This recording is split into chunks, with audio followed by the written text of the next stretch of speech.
Do you work remotely? Do you enjoy it? Well, you're responsible for the downfall of society, or as this CEO in this article calls it, the tragedy of the common. Now, if you don't know what the tragedy of the commons is, normally it's used in regards to resources and people being selfish. So for example, he even uses it in this article. It happens when individuals make decisions that are right for themselves, but wrong for the common good. The common good does not revolve around private companies with executives that have golden parachutes. By the way, this is the CEO, George Bratt. He is a pretty big brat, in my opinion. Arguably, this is what led to overfishing cod in the North Atlantic or overgrazing common lands. However, this is an apples to oranges comparison. Applying this concept to people returning to the office implies that the office space is a shared resource that is being underutilized, and offices will be wasted if not enough people come back. People choosing to work remotely because they can, instead of going into the office, doesn't mean they're giving up the common good. This doesn't apply the same way that he's trying to use it in regards to resources. He is the executive onboarding expert that helps leaders accelerate complex transitions. ChatGPT corporate filler words, there you go. But if you scroll to the bottom, you can see that he's a pretty educated fellow. That's where I'm confused.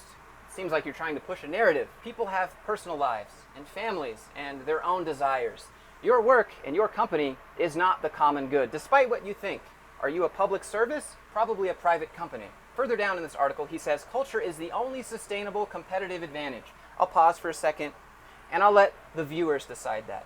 Do you think that culture is the only reason you go to work? It has nothing to do with your paycheck, or that you like the work that you do, or maybe that's what your degree is in. I don't know. It's just because culture. Maybe mingle with actual employees instead of just mingling with other CEOs that have no idea what the real world is like. He says, thus the risk to the collective, the organization, the common, is existential.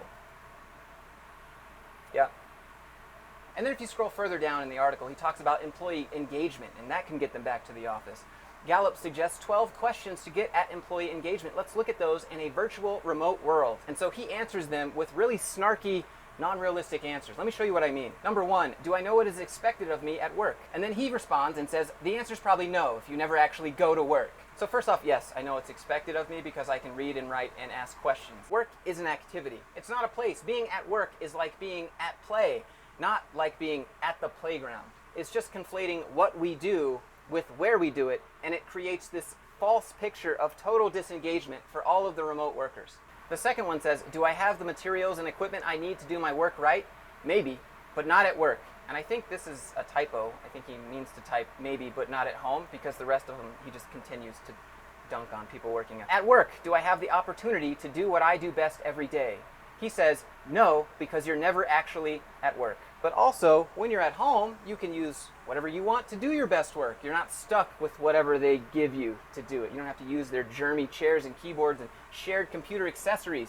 You can just do your best work wherever you are. You can make your own habits, you can make your own routines. And speaking of habits and routines, today's video is sponsored by Blinkist. And the reason I mention that is because I've actually been reading the book called Atomic Habits by James Clear, and it's pretty much been revolutionizing my life. The Blinkist app allows you to understand the most important things from over 6,500 nonfiction books and podcasts in just about 15 minutes. Now, I know I said I read Atomic Habits, but I did both. I listened to the 15-minute version, I read the 15-minute version, and I read the entire version.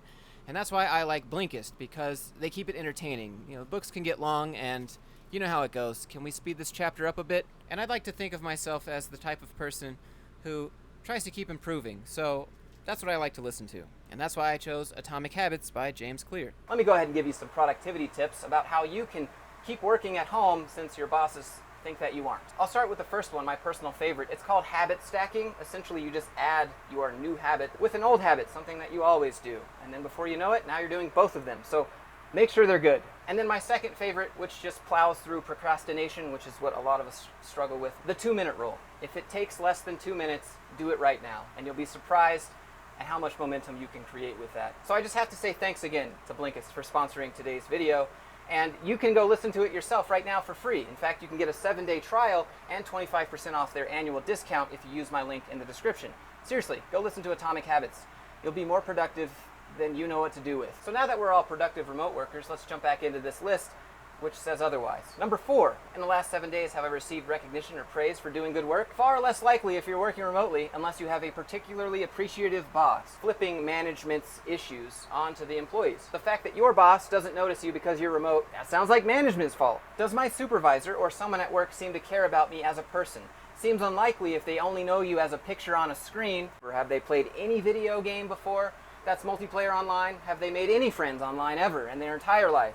I don't know. You don't have to be in a physical space with someone to care about them. Just out of touch. So number 6 here, is there someone at work who encourages my development? George says, again, less likely if you're not at work. That has nothing to do with the physical location and everything to do with accountability. At work, do my opinions seem to count? You catching on yet? You're not at work. Imagine what it would be like to work under this person. Ever heard the phrase, they make $1, I make a dime, that's why I poop on company time? CEOs like this are the reason that phrase exists. Does the mission or purpose of my company make me feel like my job is important? If it were really important, wouldn't they want you to show up? This person is just making a fool of himself at this point. Number 10, do I have a best friend at work? And the CEO responds, hard to build deep relationships when you're using only 2 of your 5 senses. You're getting sound and some sight, but no smell, taste, or feel. Again, that is attached to the question of, do you have a best friend at work? Would you like to smell, taste, or feel your best friend at work? Doesn't that just sound like a recipe for an awesome life at work? Because in my opinion, I don't want to do any of those things or use any of those senses with any of my coworkers, and the fact that you even bring them up is it's really weird. This last year, have I had opportunities at work to learn and grow? Only if you actually went to work.